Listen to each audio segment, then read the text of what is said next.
अब आते हैं ओशो जी के सेक्शन पे जो मुझे काफ़ी ज़्यादा पसंद है। सबसे पहली किताब जो है वो है अंतरअग्नि भगवत गीता का मनोविज्ञान। ये 5वां पार्ट है। पहला पार्ट यहाँ है युद्ध और शांति, दूसरा यहाँ है दूसरा यहाँ है न जन्म न मृत्यु, तीसरा यहाँ है कर्मयोग, चौथा यहाँ है सनातन सत्य, 5वां ये हो गया और 6ठी किताब है जल में कमल।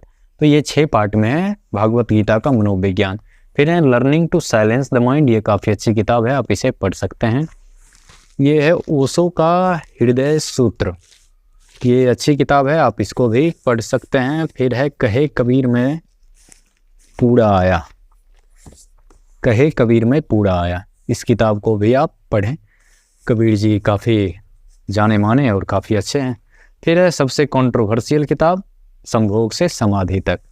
उसके बाद है एक ओमकार सतनाम, एक ओमकार सतनाम, ये सिख के पहले गुरु नानक देव जी पर है। उसके बाद कृष्ण जी की किताब है 5 पार्ट में, साक्षी कृष्ण और रासलीला, कृष्ण और हंसता हुआ धर्म, कृष्ण जिज्ञासा खोज और उपलब्धि, कृष्ण गुरु भी सखा भी, कृष्ण साधना रहित सिद्धि।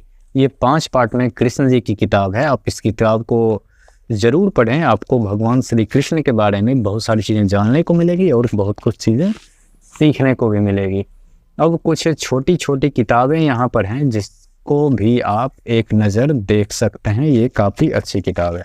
सबसे पहले है शिव दर्शन बाय ओशो, ये 2 पार्ट में है, मेरे पास एक ही पार्ट है इसका।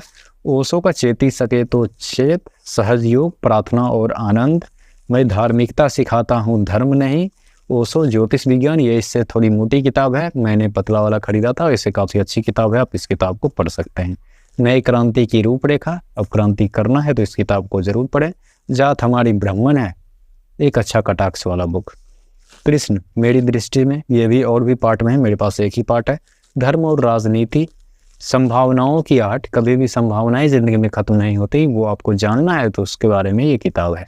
फिर है बोले शेख फरीद, फिर है पतंजलि योग सूत्र पर, वैसे तो बहुत सारे पार्ट में है लेकिन एक छोटी सी किताब, एक वैज्ञानिक दृष्टि। उसके बाद ओशो जी की ही एक किताब है मैं मृत्यु सिखाता हूँ, इसकी तारीफ काफ़ी ज़्यादा कुमार विश्वास ने भी की थी, इस किताब को आप पढ़ सकते हैं। शिक्षा नए प्रयोग, शिक्षा में क्या क्या प्रयोग आने चाहिए और पुरानी जो शिक्षा है वो किस तरह से हमें बर्बाद करती जा रही है, उसके बारे में इस किताब में दिया गया है।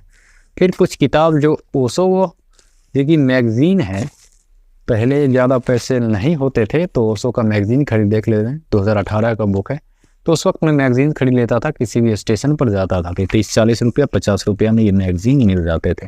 फिर एक किताब जो मैंने खरीदी 1600 रुपये में, बहुत सारी चीज़ों को सेक्रीफाइस करने के बाद, ये किताब काफ़ी अच्छी है, the book of secret by Osho. इस किताब को आप ज़रूर पढ़ें, इसमें शिव जी के 112 सूत्र दिए गए हैं जिसके बारे में शिव जी ने कहा था कि इसके अलावा कोई भी और चीज़ नहीं जानने की ज़रूरत है यदि आप मोक्ष चाहते हैं तो। और एक किताब जो मैंने ओशो को PDF के रूप में पढ़ा है, उसका नाम है फ्रॉम मेडिकेशन टू मेडिटेशन, वो किताब भी काफ़ी अच्छी है, तो आप उस किताब को भी पढ़ सकते हैं। फिर है भारत एक अनूठी संपदा, ओशो द्वारा लिखी गई है या फिर बोली गई है। तो यही थी कुछ ओशो की किताब जो मैंने पढ़ी है।